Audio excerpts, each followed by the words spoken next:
الحمد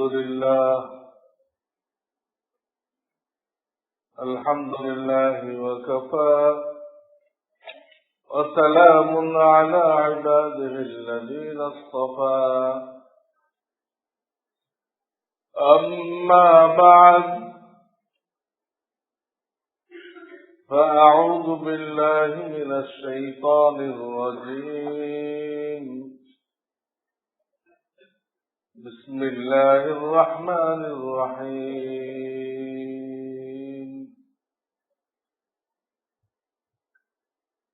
إنما المؤمنون إخوة فأصلحوا بين أخويكم واتقوا الله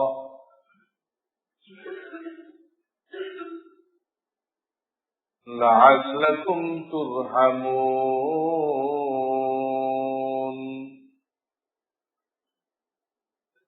وقال النبي صلى الله عليه وسلم للمسلم على المسلم 6 خصال: رد السلام وتشميت العاطس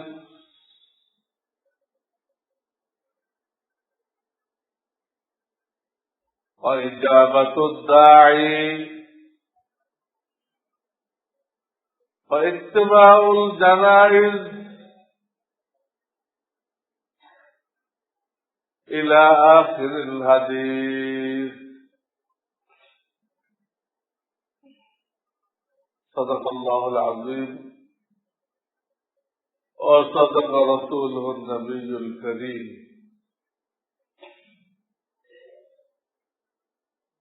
बुजुर्गान मोहतरम,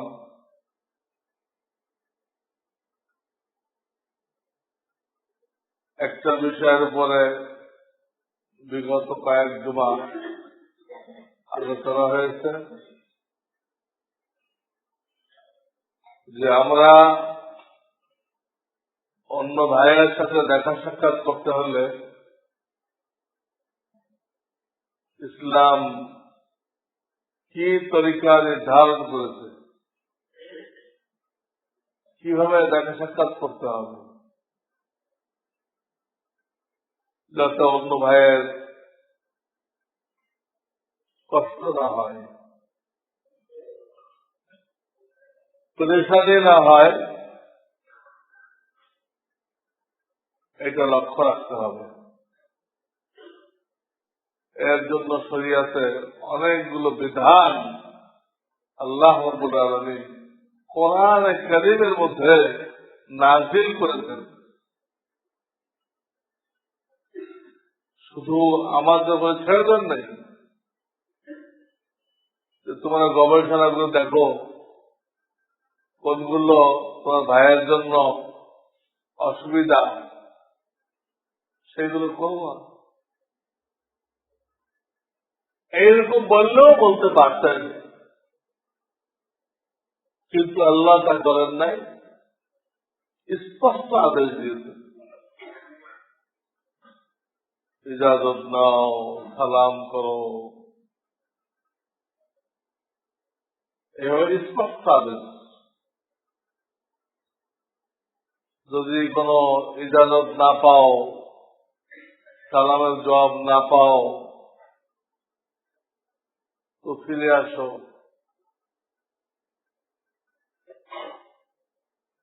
এইভাবে স্পষ্ট আদেশ দিয়েছে। এইগুলো খেয়াল করলে আমাদের দ্বারা কেউ কষ্ট পাবে না। গত জুমাতে আমি আরো কিছু নিয়ম বলেছিলাম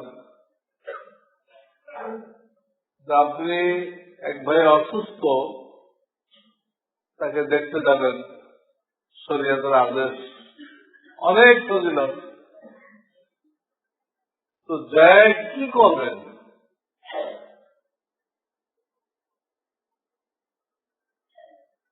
সাধারণভাবে মুসলমানরা যায়, আত্মীয় স্বজন অসুস্থ হলে দেখতে যায়,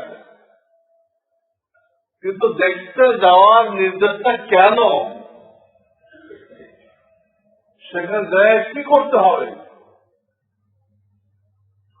এটা জানা নেই।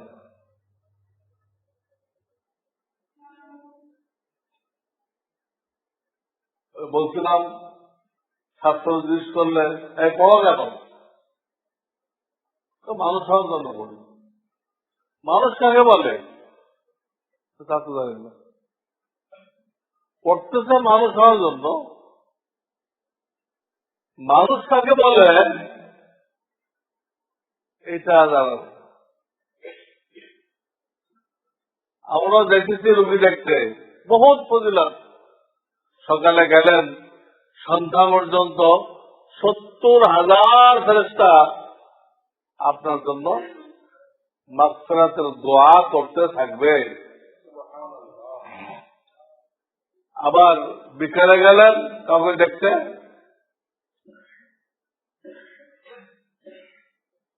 তো সকাল পর্যন্ত 70,000 মাসুম ফেরেশতা আপনার জন্য দোয়া করবে, আপনাকে সুসংগ দিবে। চিন্তা,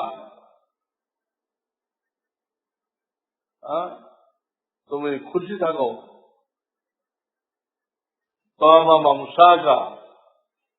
তোমার আশাটা মঙ্গলজনক হোক, বরকতময় হোক, এই দোয়া দিতে থাকে। ভালো কথা, আমরা যাই, কেন দেখতে হবে এইটা আমরা জানি না। আমাদের এলেমের বাইরে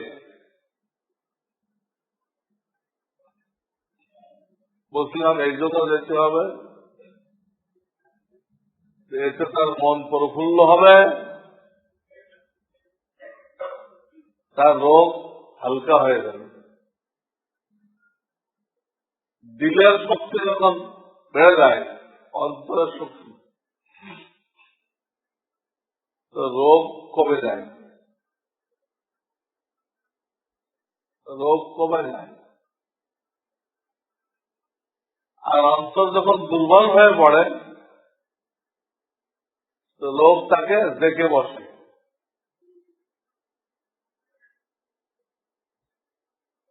যদি বারবার ডাক্তার থাকে, তখন সে পরেশান হয়ে যায়, আমি না মরে যাই কলেরাতে, মহামারীতে। দিলটা দুর্বল হয়ে যায়, মারাত্মক কিছু দেখলে অন্তর দুর্বল হয়ে যায়, তখন রোগগুলো বেড়ে যায়। এই জন্য শরীয়তে আসল জায়গায় চিকিৎসা,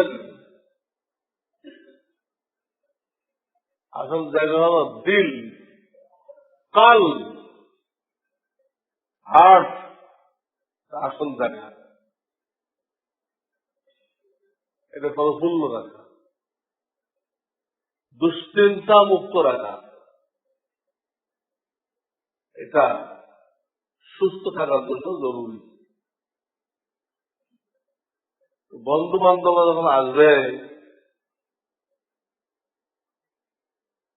অনেকে হাতিয়া তোফাও নিয়ে আসবে। শুধু আমাদের আকাবের মুরব্বীরা বলছেন, তুমি না আশা করো না, তুমি আশা করো না, না আনলে তুমি আরো পরেশান হইবা, আরো তোমার দিলটা দুর্বল হয়ে যাবে। আশা করলাম ওকে আনবে আনবে, আসলে না, আসছে খালি আছে। তাদের দায়িত্ব এটা, আমাদের বলা যে তুমি আশা করো না। আমি, আমার কি এরকম কোনো পজিশন আছে নাকি? নিজেকে ছোট ছোট আমার কি আমার পজিশন আছে? সবাই বস্তা বোঝে একবার মাল নিয়ে আসবে আমাদের দেখার জন্য। তো একটা কারণ এই যে তার দিলের ভিতরে প্রফুল্লতাকে বাড়ানো।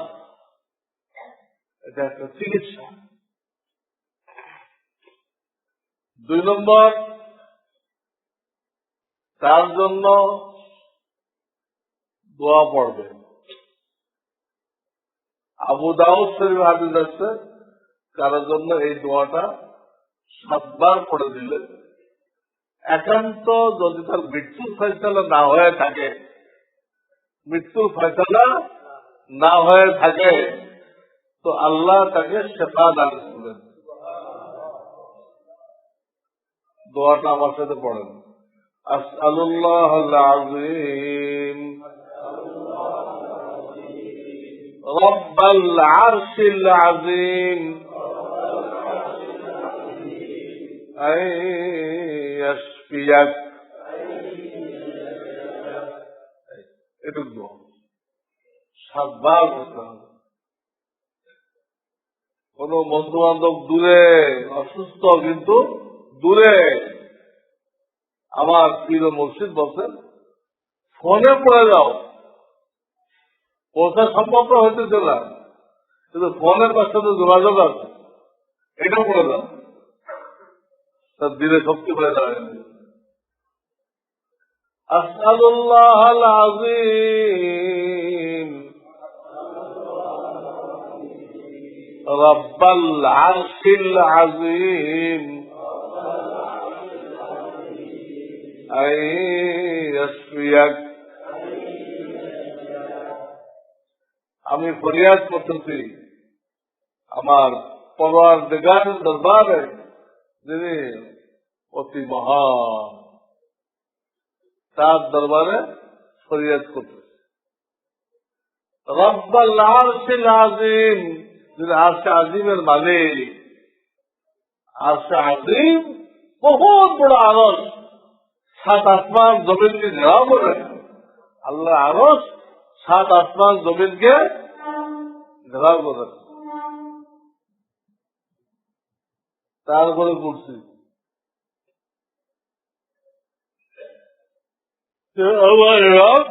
সে আরশওয়ালা, কুরসিওয়ালা। কি ফরিয়াদ করতেছি তার কাছে?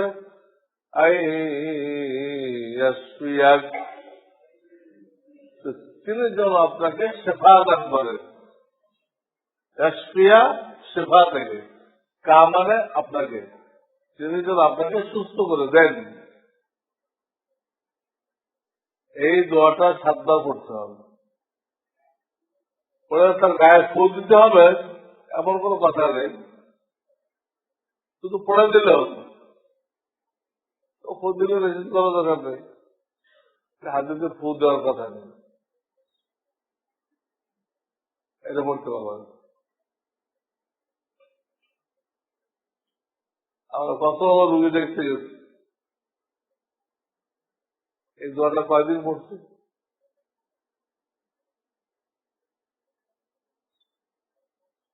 পড়াই হয় না।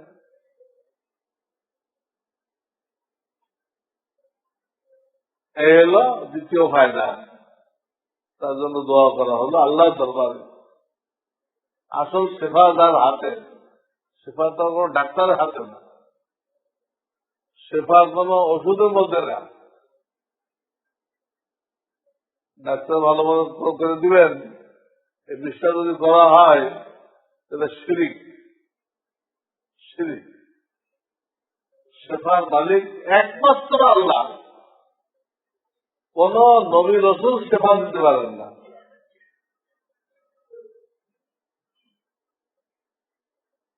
নবী রাসূল পারেন না, ডাক্তার পারবে?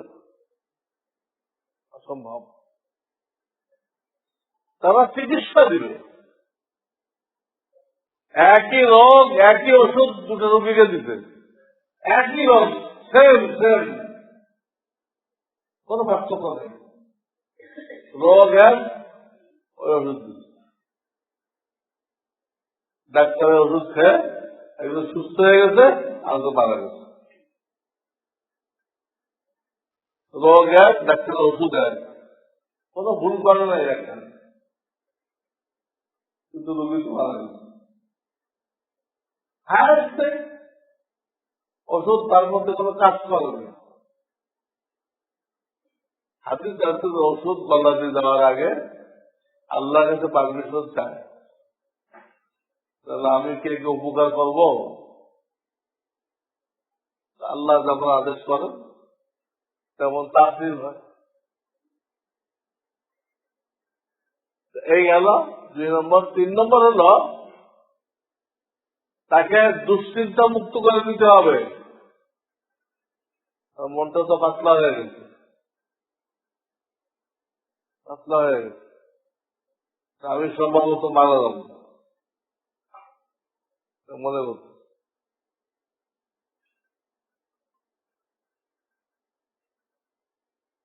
তো এটা আর দূর করতে হবে কেমনে?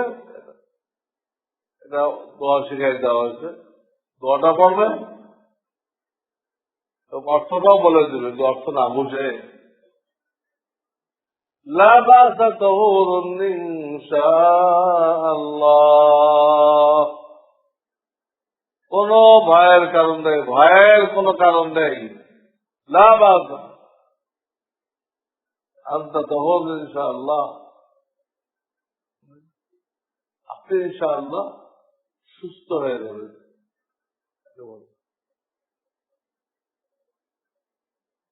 বুঝতেছেন? মারা যাবে, যতই বুঝেন বুঝেন, কিন্তু সেটা বলার দরকার নেই। বললে তার যে মুরব্বী তাকে কানে কানে বলতে পারেন, অন্তত রোগীকে করে বলার দরকার নেই। তাকে বলো ইনশাআল্লাহ আপনি ঘাবড়াবেন না, সুস্থ হয়ে যাবেন, এই বলতে বললাম। তো যা কেসমত আছে তাই হবে। তো সবাই যদি এই কথা বলে তো তার দিলটা মজবুত হয়ে যাবে, যখন বেঁচে যাবে আল্লাহ বিল্লাহ করতে পারবে। আর যে এই গুলেশানের থাকে, এই গুলেশানের মধ্যে এখন মরি কি বিকালে মরি কি ঘন্টায় মরি, তো বুঝতে মরা আমার নিশ্চিত ধারণা করতে, তার ইবাদতে মশগুল হওয়া কঠিন, মন বসে। তো বলতেছিলাম যে কি উদ্দেশ্যে যাইবেন শরিয়ত নির্দিষ্ট করে দিয়েছে। কতক্ষণ বলবেন রোগীর কাছে তাও নির্দিষ্ট করে দিয়েছে। একবার দুধ দোয়াইতে যতক্ষণ সময় লাগে, একবার দুধ দোয়ায়, কিন্তু কি করতে হয়, পাত্র সরাই দিতে হয়। পাত্র সরাই নিয়ে ওই বাথরুমটাকে এনে আবার দুধের সাথে লাগাইতে হয়, লাগাইলে আবার দুধ ছাড়ায়, বাচ্চাটাকে সরাই দিয়ে আবার দুধ দোয়াইতে হয়। হ্যাঁ, অনেকে বাচ্চা নেই, তারা দুধ খাবে কেমন?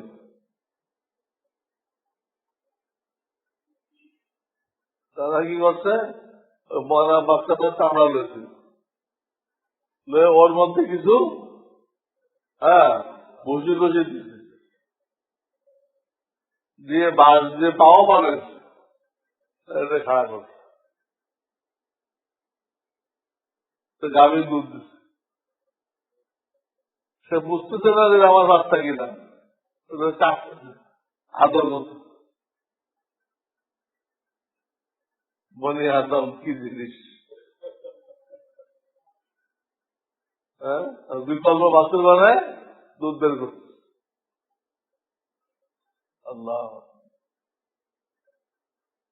এরকম কয়েকবার করতে হয়, বাছুর লাগাইতে হয়, তখন দুধ ছাড়ে, ওই ভাগে দুধ দোয়াইতে হয়, আবার দুধ আসে না, আবার লাগাইতে হয়, দুধ দোয়াইতে না জানে। একবার টানতে যতক্ষণ লাগে, মুখ লাগাইতে আসার আগ পর্যন্ত যতটুকু টাইম, এতটুকু সময় রুগীর কাছে অপেক্ষা করতে বলা হয়েছে, বেশি না। এসব শরিয়াতে মেপে মেপে বয়ান করছে। এইভাবে কোরআনে হাদিসে মুসলমান ভাইয়ের অনেক হক বয়ান করা হয়েছে। কোরআনে মৌলিক কথা বলে দিতে দুনিয়ার সব মুসলমানকে তোমার ভাই মনে করো। হক তো ভালো লাগে না, এখানে সব হক চলে। দুনিয়ার সমস্ত মুসলমানকে কালেমা পড়নেওয়ালা আল্লাহকে মানছে, তোমার রসুলকে মানছে, কিয়ামত মানছে, একে তোমার আপন ভাই মনে করো। তো ভাইয়ের জন্য আপনি কি পরিমাণ ত্যাগ স্বীকার করেন, কি পরিমাণ কোরবানি পেশ করেন ভাইয়ের জন্য, ওর জন্য সেই পরিমাণ করতে হবে। আর হাদিসে বলা হয়েছে ওই কথা নাই, এইভাবে আল মুসলিমুনা কাজাসাদিন ওয়াহিদ, সমস্ত মুসলমানরা মিলে একটা বডির মতো, একটা বডির মতো, সারা দুনিয়ার মুসলমান। কি অর্থ একটা বডির মতো? ইনিস্তাকা রাসু ইস্তাকা কুল্লু।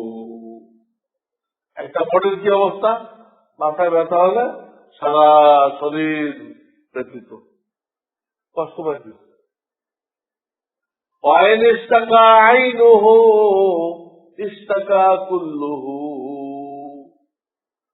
যদি তার চোখের সমস্যা হয়, চোখ ব্যথা, এটা শোকে তো পুরো শরীর ব্যথা।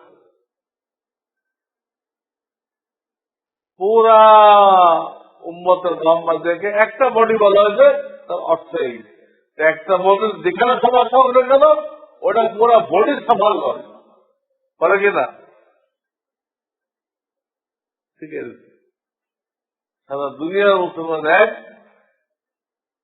যে কোনো মুসলমান বিবাদে পড়লে দূরের থেকে হইল যেভাবে পারা যায়, মুসলমান পারা যায়, তাকে সহযোগিতা করতে হবে,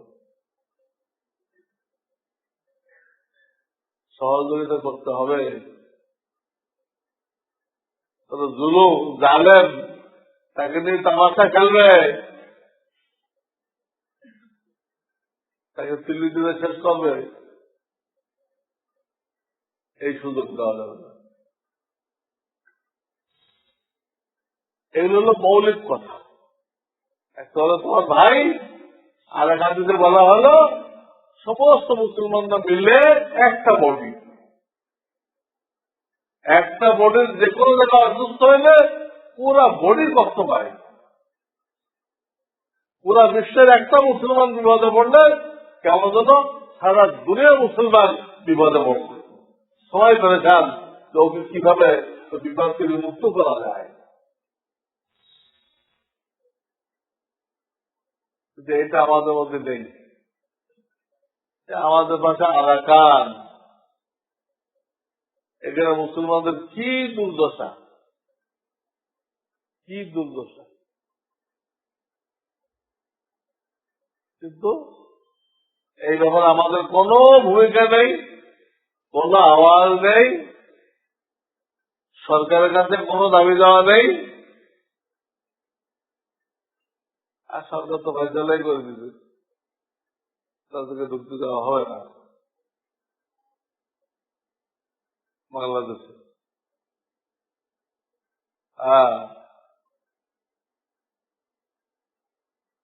আমাদের দয়ামার এই অবস্থা।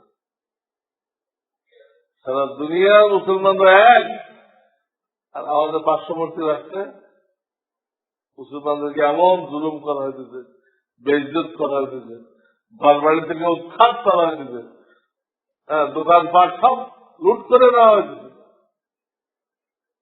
কিন্তু কোন মুসলমান দেশ, কোন মুসলমান দেশ এই ব্যাপারে কোন আওয়াজ তোলে নেই, আওয়াজ তোলে না। ওখানে খবিস মহিলা আছে,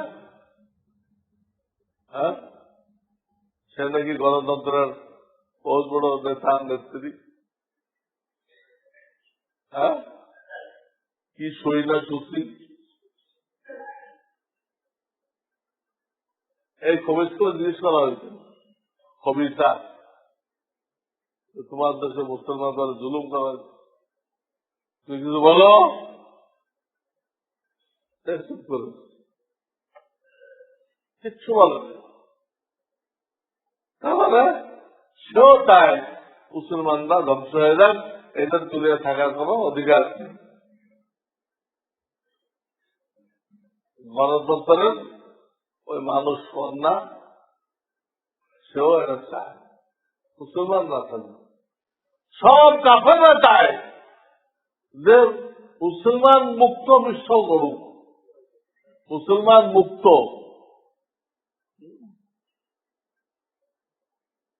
আজকে 15 বছর পর্যন্ত এরা চেষ্টা করতেছে বাইতুল্লাহ দখল করতে, 15 বছর ধরে। হাদিস আছে একটা সময় আসবে সব কাফেররা এক হবে মক্কা মদিনা দখল করার জন্য, মুসলমানদের তীর্থস্থান দখল করার জন্য সমস্ত কাফেররা এক হবে।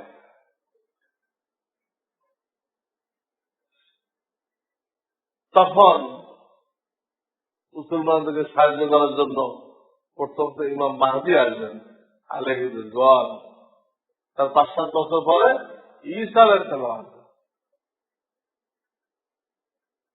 তৃতীয় বিশ্বযুদ্ধ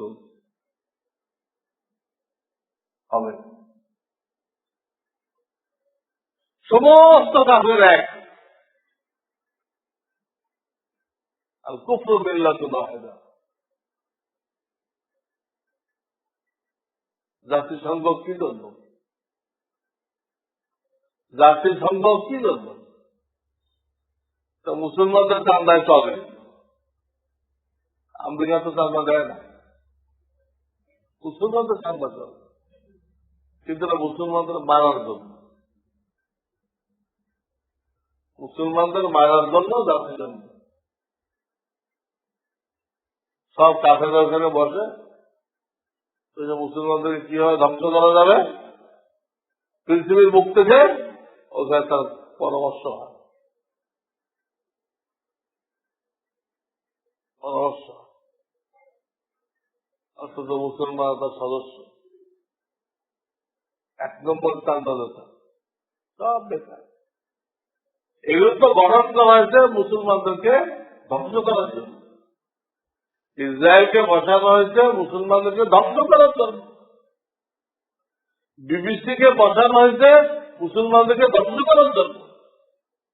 মুসলমানরা পাগল বিবিসি শোনার জন্য, না শুনলে তো ভাতই হজম হবে না। মুসলমানদের এরকম দ্বন্দ্ব দশা, বিবিসি না শুনতে পারে, ভাত হজম হবে না। কি জিনিস? মুসলমানদেরকে কচু কাটা করে আর বিবিসি মলম লাগায়, মলম লাগায় শোনায় অবক কাফের মুসলমানদের উপরে এই জুলুম তারা সমর্থন করে নাই। তো মুসলমানরা খুশি হয়ে যায়, অবক আমাদের সাথে, আমাদের সাথে আছে।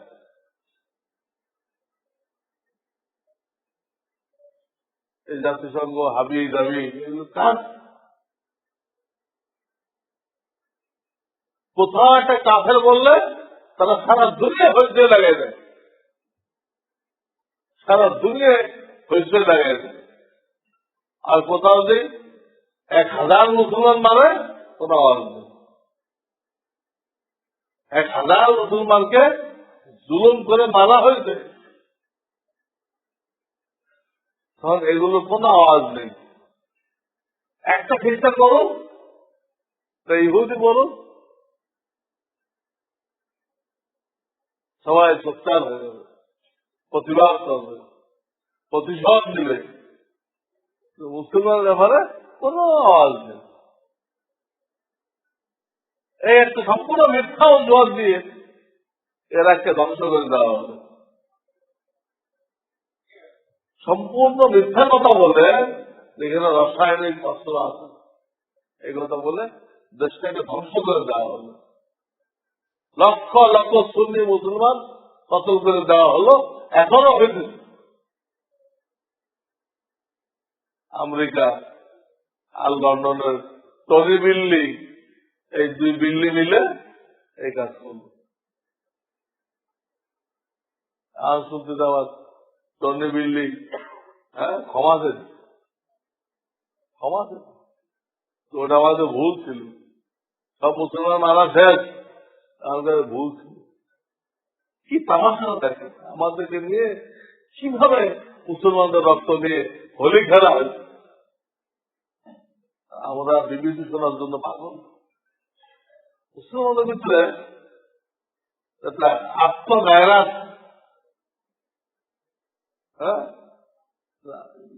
ইজ্জতের উপরে আঘাত আসলে মানুষ রাগান্বিত হয়, গায়রাত বলা হয়। এই গায়রাত বলতে কিছুই নেই, আত্মমর্যাদা বলতে কিছুই নেই। ব্রিটিশরা 2000 বছর আমাদেরকে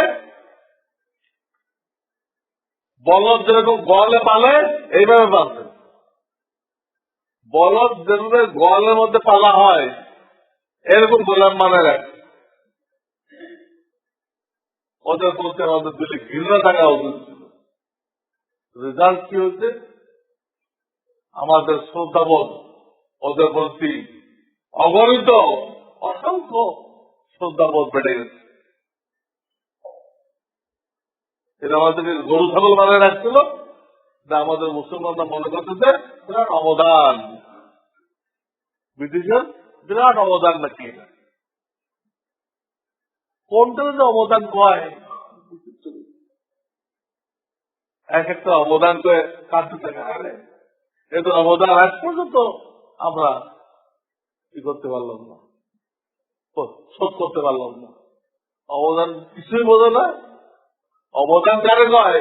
অবদান করছে না ধ্বংস করছে, এটা পার্থক্য মতো মুসলমানের মাথা নেই। মুসলমান হলে অবদান রাখছে, মুসলমানকে ধ্বংস করছে, এই মোটাটা জিনিস এইটা পার্থক্য করার মতো মাথা নেই। কেন? ওই ব্রিটিশের বস্তা বসে করতে করতে দেমাগ করতে গেছে। ব্রিটিশের বস্তা বসা সিলেবাস পড়তে পড়তে দেমাগ করতে গেছে। বড় বড় শিক্ষিত, বড় বড় শিক্ষিত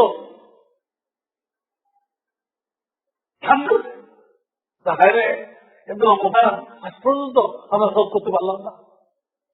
গাধা, বুঝো অবদান কারে বলে? অবদান করছে না ধ্বংস করছে, এই পার্থক্য বোঝো না। তুমি শিক্ষিত হয়ে জ্ঞান পাবি।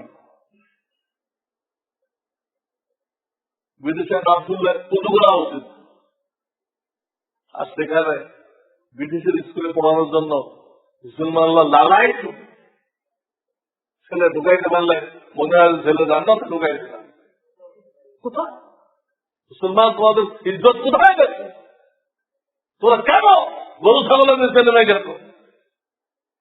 কেন দুশ্মনকে চিনতে পারো না? যারা দুশ্মন ব্যবস্থা করতে এসে 200 বছর আমাকে গোলাম বানায় রাখছে, আমাদের ওলামাদেরকে ফাঁসি দিতে, মাদ্রাসাগুলো বন্ধ করছে, তারাই আবার এনজিও নাম দিয়ে আবার আসছে শিক্ষা এবং সেবার নামে। তো একই শক্তি, একই শক্তি। যারাই ইন্ডিয়া কোম্পানি নামে আসছিল তারাই আবার এনজিও নাম দিয়ে শিক্ষা সেবার জন্য আসছে। আর কয়েকদিন পরে আবার গোলাম বানাবে। বামদের ইজ্জত লুণ্ঠন করতেছে, তাদেরকে পর্দা থেকে টেনে হেসে বের করতেছে লোন দেওয়ার নামে। আর এই লোন দিয়ে দিয়ে আরো মিসকিন বানাই দিতে, আরো ফকির বানাই দিতে। মুসলমানদের কল্যাণ কামনা করতেছে, তা ধ্বংস কামনা করতেছে। এটা আল্লাহ কোরআন পরিষ্কার বলে দিচ্ছে,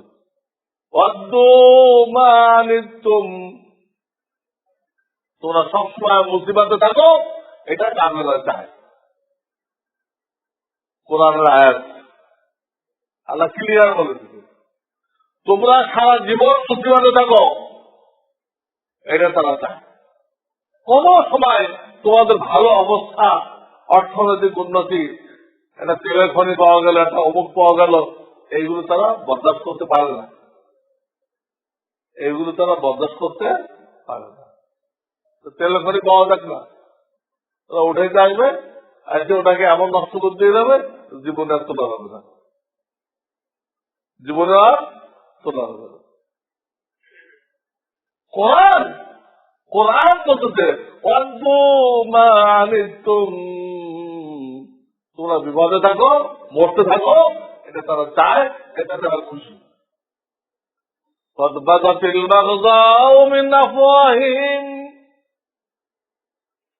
তোমাদের প্রতি কি পরিমাণ দুশ্মনী, তার কিছু অংশ অনেক সময় তাদের কথার মধ্যে দিয়ে প্রকাশ পেয়ে যায়। তারা বলতে চায় না, কিন্তু কথার মধ্যে দিয়ে প্রকাশ পেয়ে যায়।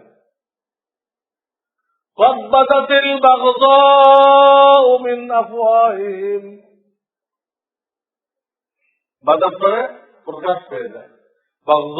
মানে দুশ্মনী, মিন আফওয়াহিহিম তাদের মুখ দিয়ে, তাদের মুখ দিয়ে তোমাদের মধ্যে দুশ্মনীর কি পরিমাণ, এটা তাদের ইচ্ছার বিরুদ্ধে মাঝে মধ্যে বের হয়ে যায়, প্রকাশ পায়।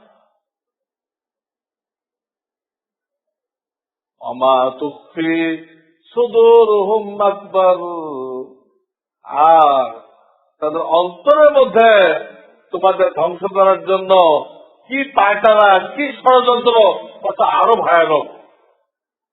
তাদের অন্তরের মধ্যে তোমাদেরকে ধ্বংস করার জন্য কি কি পরিকল্পনা, তাদের জানতে আরো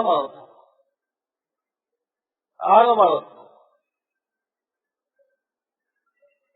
সারা দুনিয়ার মুসলমান মরতেছে, নিজেরা লড়াই করতেছে। সিরিয়া দেখেন, ইরাক দেখেন, সব দেখেন, নিজেরা এই লড়াইটা করতেছে না করানো হইতেছে, এটা বুঝতে হবে। কেউ বলছে তারা নিজেরা করে, নিজেরা করে না। এগুলো কাফেররা, কুফরি শক্তিরা তারা পলিসি করে লড়াইটা লাগায় এবং তারাই অস্ত্র দেয়। লড়াই লাগায়ও তারা, অস্ত্র দেয় তারা। ইরাক ইরান 10 বছর যুদ্ধ হয়েছিল, লাগাইছিল আমেরিকা, অস্ত্র দিয়েছিল আমেরিকা। তো তার জানা আছে না কি দিচ্ছে,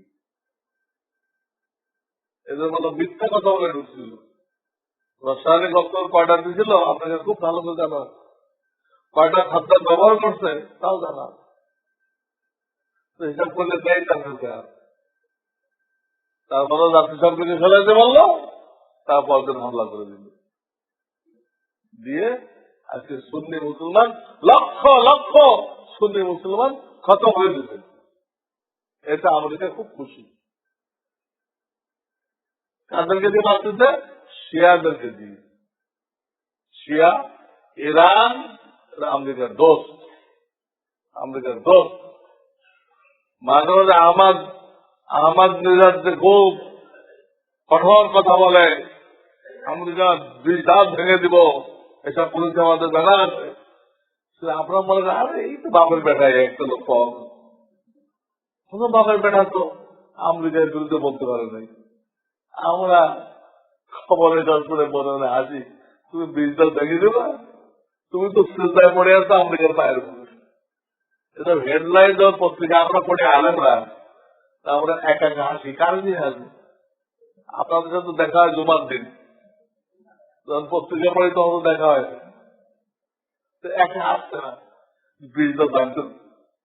অথচ সে সিজদায় পড়ে আছে কার পায়? আমেরিকার পায়। আর 20 দাঁতও ভাঙতে। এটা সব পলিসি। আই ওয়াশ করা হয়, চোখ ওয়াশ করা হয়,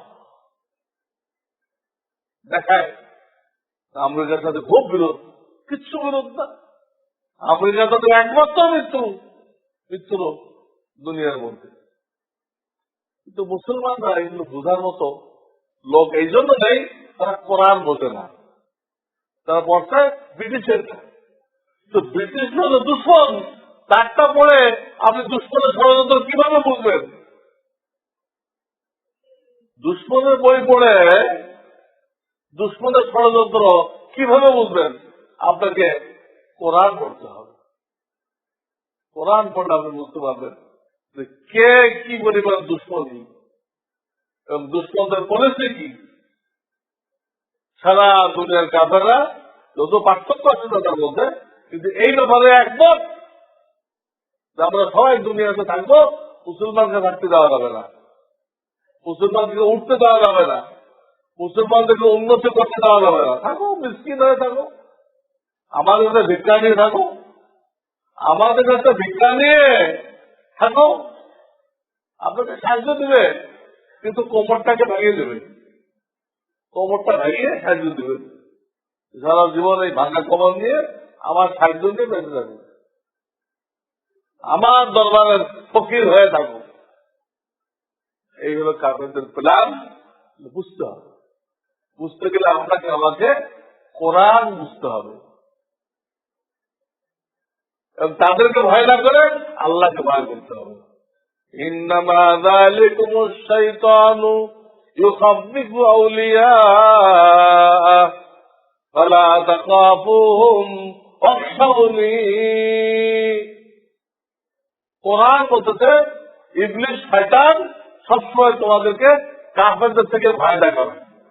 ইবলিস শয়তান সর্বক্ষণ তোমাদেরকে কুফরি শক্তি থেকে ভয় দেখাবে আর বলবে ওদের থেকে ভয় দাও, ওদের সাথে সোলের করে চালাও, ওদের মন জোগায় চালাও। শয়তানের প্রস্তাব দিবে। আল্লাহ বলতেছেন আল্লাহ তাকশাউহুম, খবরদার এই কুফরি শক্তিকে ভয় করার তোমার কোনো দরকার নেই। অকশাউনি, তোমার কাজ হলো তুমি আমি মাওলাকে ভয় করো, গুনাহ বর্জন করো, আমি তোমাকে সাহায্য করব। ইবলিস যত দাওয়াত দিক তবু কুফরি শক্তি বিশাল, এগুলো তো ভয় পাওয়ার কোনো দরকার নেই, ভয় পাওয়ার কোনো দরকার নেই। তুমি আমি মাওলাকে ভয় করো, তুমি গুনাহ বর্জন করো, কাফেরদের গোলামি ছাড়ো, কাফেরদের অন্ধ অনুকরণ ছাড়ো,